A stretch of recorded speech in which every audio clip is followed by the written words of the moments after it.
Assalamu alaikum wa rahmatullahi wa barakatuhu. Brothers and sisters, welcome to a new episode of The End of Days.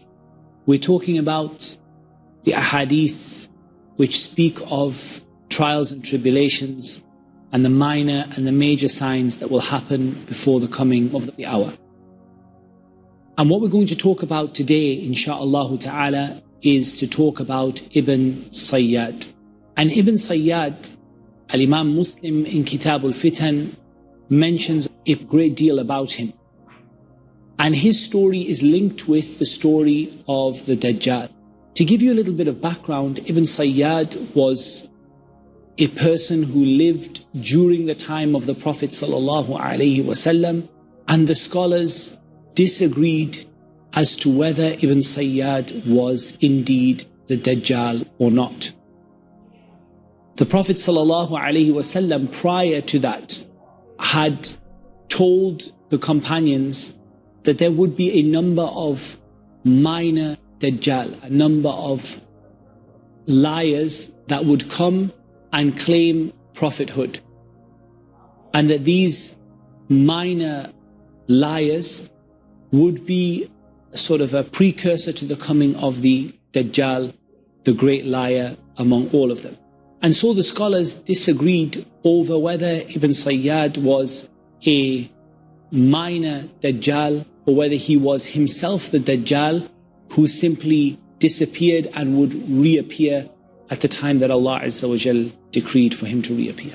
So there are a number of ahadith in this, and to speed this up, we're just going to cover these in English, insha'Allah ta'ala. Abu Sa'id al-Khudri radiallahu anhu said, we came back after having performed pilgrimage, or he said after having performed Umrah.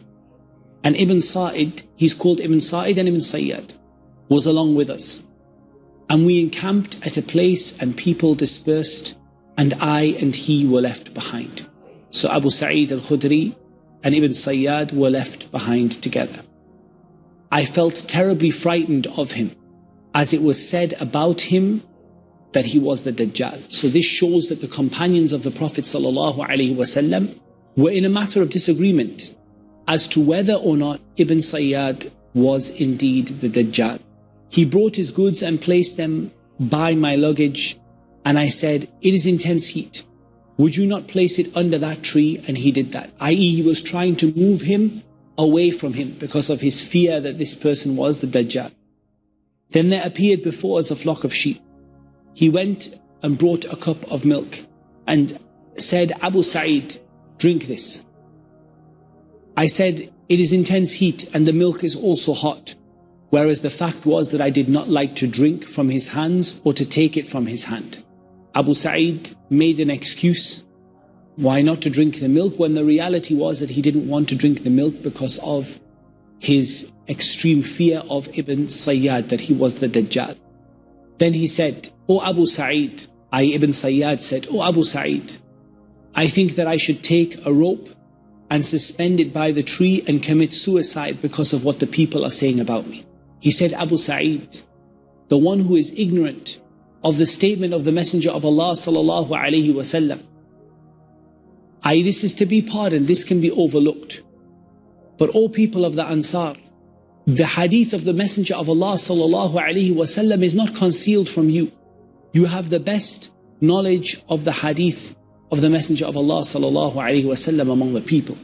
Did the Messenger of Allah sallallahu alaihi wasallam not say that the Dajjal would be a non-Muslim, whereas I am a Muslim? So at this point Ibn-e-Sayyad is trying to convince Abu Sa'id al-Khudri that he is not the Dajjal.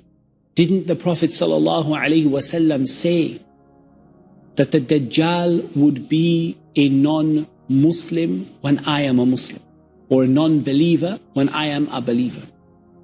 Did the Messenger of Allah sallallahu alaihi wasallam not say that he would be barren and have no children, whereas I have left my children in Medina? Did the Prophet ﷺ not say that he would not go to Medina and Mecca, whereas I have come from Medina and now I intend to go to Mecca? Abu Sa'id al-Khudri radiallahu anhu said, I was about to accept his excuse, i.e. he gave a number of excuses, a number of reasons why he could not have been the Dajjal. he said he could not have been the Dajjal because he lived in Medina and was going to Makkah. And the Dajjal would not enter Medina nor Makkah. He said that he could not be the Dajjal as the Dajjal would not have any children and he had children. And he said that he could not be the Dajjal because he was a Muslim and the Dajjal would be a kafir. At this point, Abu Sa'id was about to accept his excuse. Then he said, I know the place where the Dajjal was born and where he is now. So Abu Sa'id said to him, may your whole day be spent, may your day be ruined. You can see here that Abu Sa'id is confused. He has heard that Ibn-e-Sayyad was the Dajjal, and yet Ibn-e-Sayyad doesn't seem to match the Dajjal exactly. In a further hadith from Abdullah ibn Umar, he reports that Umar ibn al-Khattab radiyallahu anhum ajma'een went along with the Messenger of Allah sallallahu alayhi wasallam in the company of some people to Ibn-e-Sayyad, and he found him playing with children near a certain battlement in Medina. And Ibn-e-Sayyad was at the threshold of adolescence, and he did not perceive the presence of the Messenger of Allah sallallahu alaihi wasallam until he struck his back with his hands, i.e. the Prophet sallallahu alaihi wasallam struck him and surprised him. He said to Ibn-e-Sayyad, don't you bear witness that I am the Messenger of Allah? Ibn-e-Sayyad looked at him and said, I bear witness that you are the messenger of the unlettered, i.e. he refused to bear proper witness that the Prophet ﷺ was the messenger of Allah. Then he said to the Prophet ﷺ, do you bear witness that I am the messenger of Allah? Ibn-e-Sayyad said to him, do you bear witness that I am the messenger of Allah? The Prophet ﷺ rejected this and said, I affirm my faith in Allah and His messengers. Then the Messenger of Allah ﷺ said to him, what do you see? Ibn-e-Sayyad said, Dukh. The Prophet ﷺ was concealing in his mind Dukhan, the chapter or the surah of Ad-Dukhan. And Ibn-e-Sayyad could only perceive a part of the title, a part of the word, just Dukh. He could not achieve any more than that. So the Prophet ﷺ said, may you be disgraced and dishonored. You will not be able to go beyond your rank. Umar ibn al-Khattab radiyallahu anhu said, O Allah's Messenger, permit me to strike his neck. Allow me to kill him. The Prophet ﷺ said, if he is the Dajjal, who will appear near the end of time, you will not be able to kill him. And if he is not that, then there is no good for you to kill him. Look at this. The Prophet ﷺ himself was not clear as to whether Ibn-e-Sayyad was the Dajjal or not. He was not clear about this. He was not firm as to whether he was or he wasn't. He simply said to Umar, if he is the Dajjal, then you will not be able to kill him. And if he is not the Dajjal, then there is no good in killing him.